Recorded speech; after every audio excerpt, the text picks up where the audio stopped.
Okay, welcome back to the RPG College videos in the Raw. For those who are new to this series, the RPG College teaches you about all kinds of things, role-playing games, generally focusing more on the tabletop variety, although I may sometimes do a video on something like EverQuest, World of Warcraft, or Fractured, which is a new MMO that's coming out. Um, the RPG College is a table I have at a convention here in Springfield, Missouri, game, which you can see I'm wearing one of their t-shirts right now. Well, actually, you can't see because I don't have the video going. Sorry about that. Forgot all about that. It's okay. Um, but trust me, I'm wearing one of their t-shirts. And what I do is I try to teach different people about role-playing games. A lot of it is 5th edition Dungeons and Dragons because that's currently the biggest one on the market and one of my personal favorites. But I do touch on other role-playing games. And videos in the raw, or video in the raw as the title says, means that I do not go back and edit this footage. This is all done as is. I stream it on Twitch sometimes. Sometimes I just directly record it and then upload it to my YouTube channel. But I'm not using any editing software.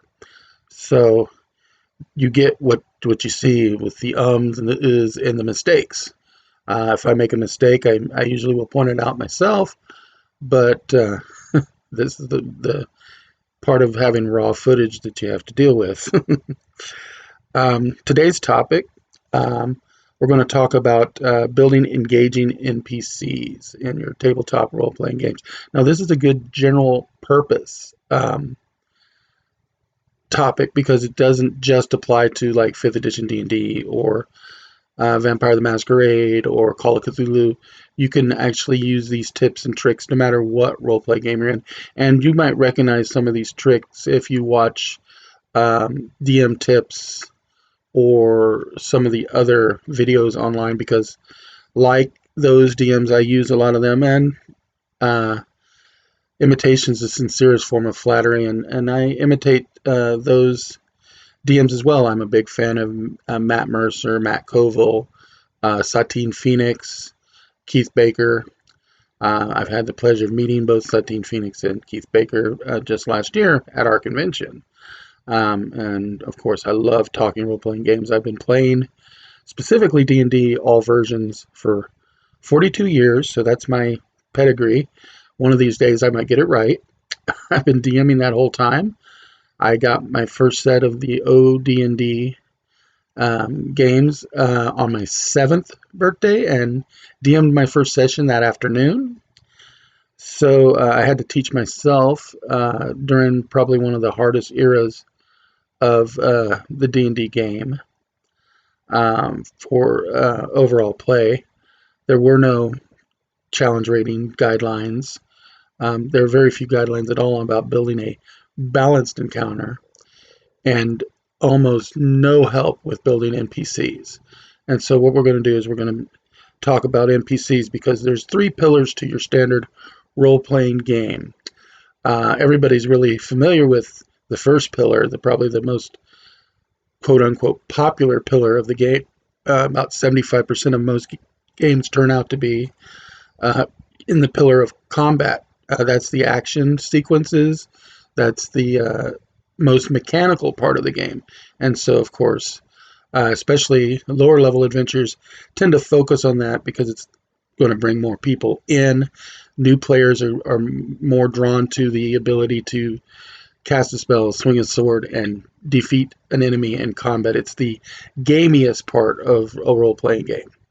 But the other 2 pillars, one is exploration, and that's going out and mapping unknown territories or dealing with hazards like traps and puzzles and mazes. Those are the exploration part of the game.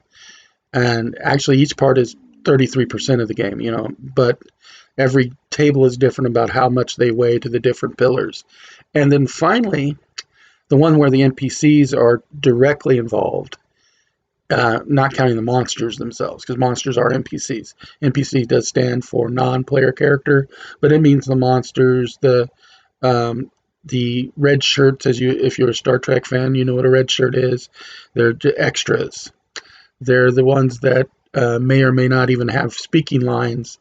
If you've ever talked about getting a SAG card, a Screen Actors Guild card, you have to get one once you have a speaking line. Well, a lot of your NPCs may not even have one. They're in a digital game, they would be considered mobs, just mobiles, but they may or may not actually interact with you unless you engage them.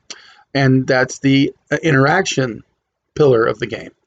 And so what we're going to do is try to intensify that experience for you and your players, because really the beauty of a role-playing game, there's a couple. One is there's no hard and fast rules in a role-playing game.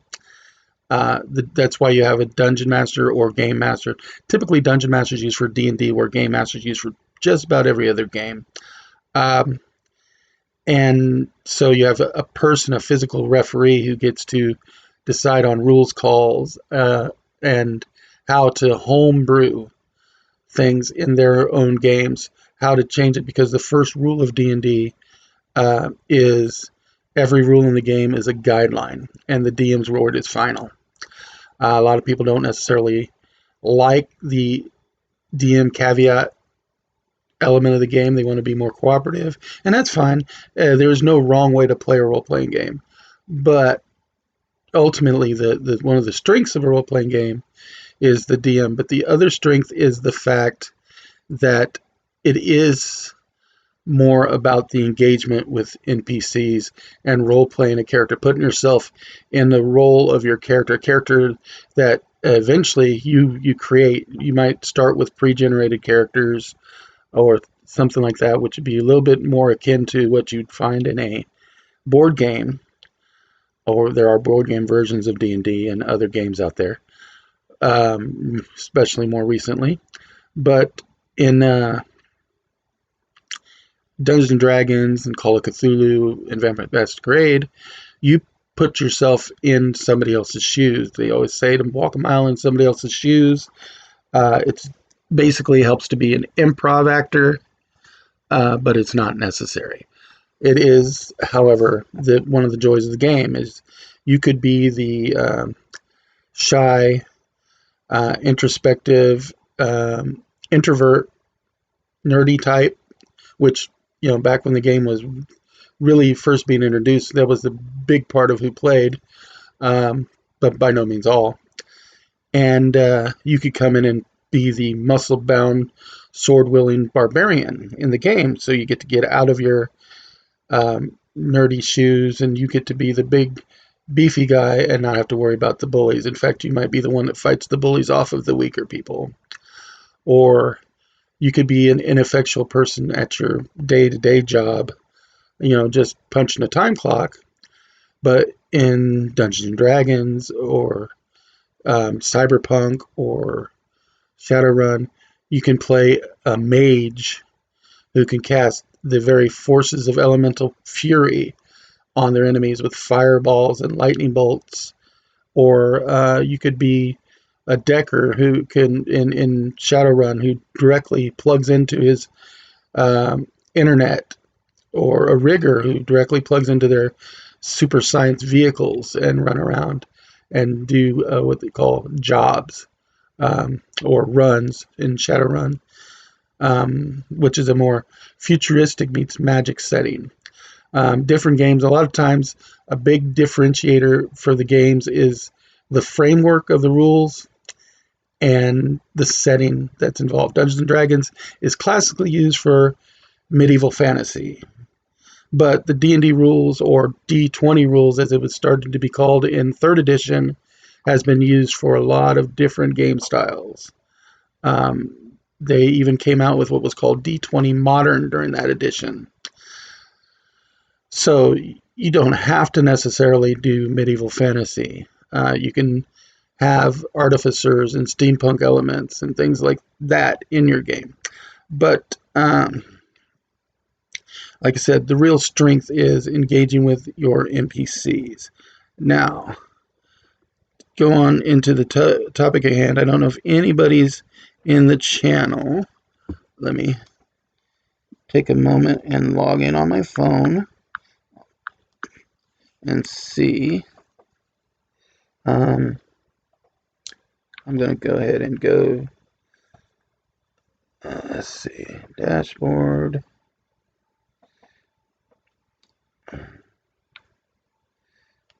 And nobody seems to be in my chat room right now. But I do have a feed going. Let's see if it's, I don't know if it's actually showing anything or not. Watch with 0 viewers. So there's 0 viewers. But it does look like it's showing things. Actually, and I'm going to showing anything or not. I'm going to actually watch with 0 viewers. So there's 0 viewers. Mute this. But it does look like it's. There we go. I do want to mute that so that you don't hear an echo. But I just want to check in to see if anybody was in chat. It is 3:15 in the morning here in the Central Time Zone where I am in Springfield, Missouri. So there's not a lot of people up right now. For those who don't know, I'm a dialysis patient. I have renal disease, and so I get picked up every Monday, Wednesday, and Friday at about 4:30 in the morning to go to my treatment. So I'm just up a little bit early. It's a good quiet time to record and stream. I tried all day yesterday, and something kept interrupting it. I got one good recording, but my streams were kind of rough, and so I figured I'd try during one of the more quiet parts of the night. Anyway, getting into building engaging NPCs for your tabletop role-playing games. I will tend to ramble sometimes. That's another thing you get with video in the raw. As you can see, the first bullet point here, I use Google Docs for my notes, is tie your NPCs into your characters' backgrounds. I do recommend that your characters make backgrounds because it does help with building your engaging NPCs.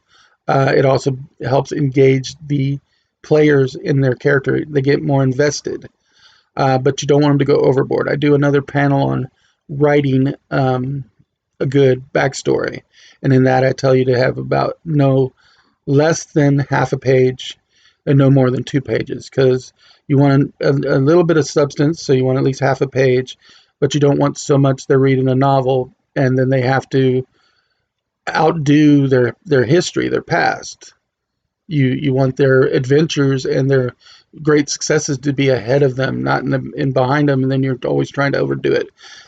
But one of the things I do recommend in that panel, which I last ran at VisionCon 2019, for those of you who are interested in VisionCon here in Springfield, it will be virtual this year because of the coronavirus, and it's happening this coming weekend.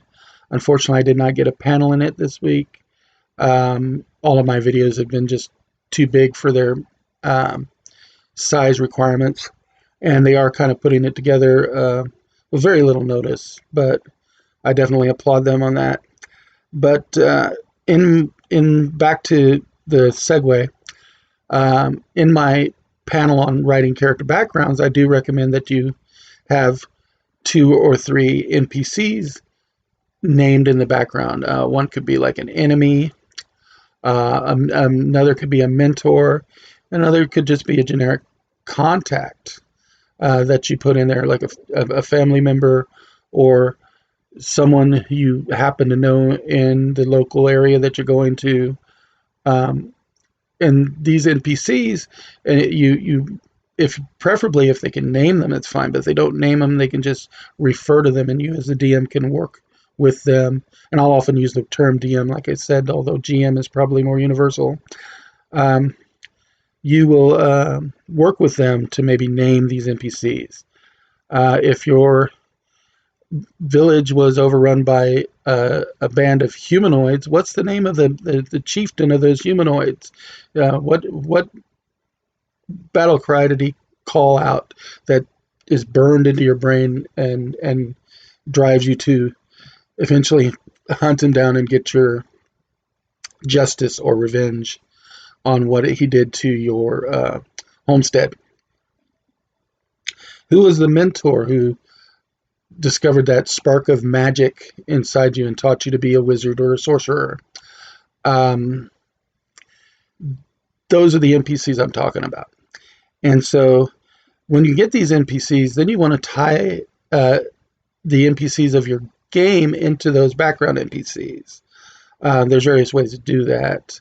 When you use your own adventures that you're writing or published adventures, you can swap out the characters that are giving the hooks sometimes with a character from one of the characters' backgrounds. You can bring the characters together by having them share a background NPC.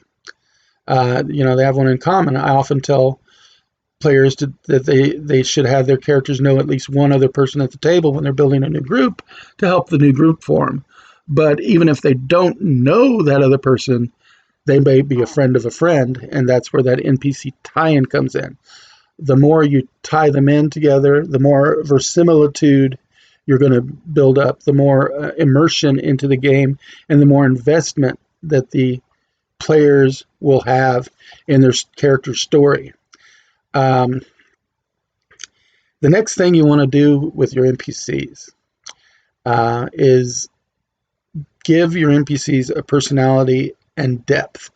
In the 5th edition player handbook, there's some charts that you can roll on to give your characters ideals, bonds, and flaws to make your character more fleshed out. 5th edition is a little bit less reliant on alignment to indicate the motivation of your characters, and class doesn't necessarily dictate all the motivation of your characters, but these backgrounds and ideals and bonds and flaws, these are the kind of things that kind of motivate your character. They build up the personality, and you can use those charts and others that you make yourself to give personalities and depth to your NPCs. Instead of knowing Joe the fighter, who just talks in a monotone about something, he might have a quirk that he, throughout his talking to you, he constantly segues into old tales of his exploits as a fighter before he retired, or a bard who stereotypically has a different filly in every city that he visits, and so he might segue off into talking about the beautiful men and women that he's met in his travels, or he might always want to segue into one of his just stories of one of the great champions that he's learned a ballad, or he always breaks into song or poetry. These are personality quirks. These give depth to your character. And every single NPC does not have to be a Shakespearean performance. Not everybody's a great improv actor as a DM or a player. And comfort levels are up and down. So don't worry about that. It goes into my next part of it. We talked about personality and depth. A lot of people swear by doing voices. Good example of that particular philosophy is, of course, Matt Mercer or Chris Perkins. They love to do voices for their characters. And in fact, oftentimes when you watch the Critical Role streams with Matt Mercer, you remember the NPCs more than you remember the characters' actions. Pumat Sol, the Furbolg merchant who has several clones running his various stores in his current campaign, is so iconic now that people almost fight to get a copy of that miniature, which was in their limited Kickstarter run. And he dresses up as Pumat Sol at some conventions and talks to attendees as Pumat Sol, because Pumat has gained such a loving following. But Matt Mercer is a voice actor by trade. He's done some physical, live action as well, but he is primarily a voice actor for video games and cartoons and things of that nature. And so He's really, really good at those kinds of interactions. You don't have to be Matt Mercer. Um, Sometimes it's as simple as dropping into an accent. Most people can do at least a bad Scottish or Irish brogue, uh, or a really cheesy Scandinavian, like, think of characters like the Muppets, like the Swedish Chef, hurdy birdie furdy shurdy heedy hee, de goobly goobly. You know, you can be more or less articulate than that. You can even be like the parents in the Peanuts, where you were totally inarticulate to some people, and this could be you speaking in another language. So you could do the wah wah wah wah wah wah wah wah, and you use the inflection and stuff to get your point across. Uh, but it's tone instead of voice that's most important. If your NPC is mad, get loud or get real quiet, to show that. Uh oh.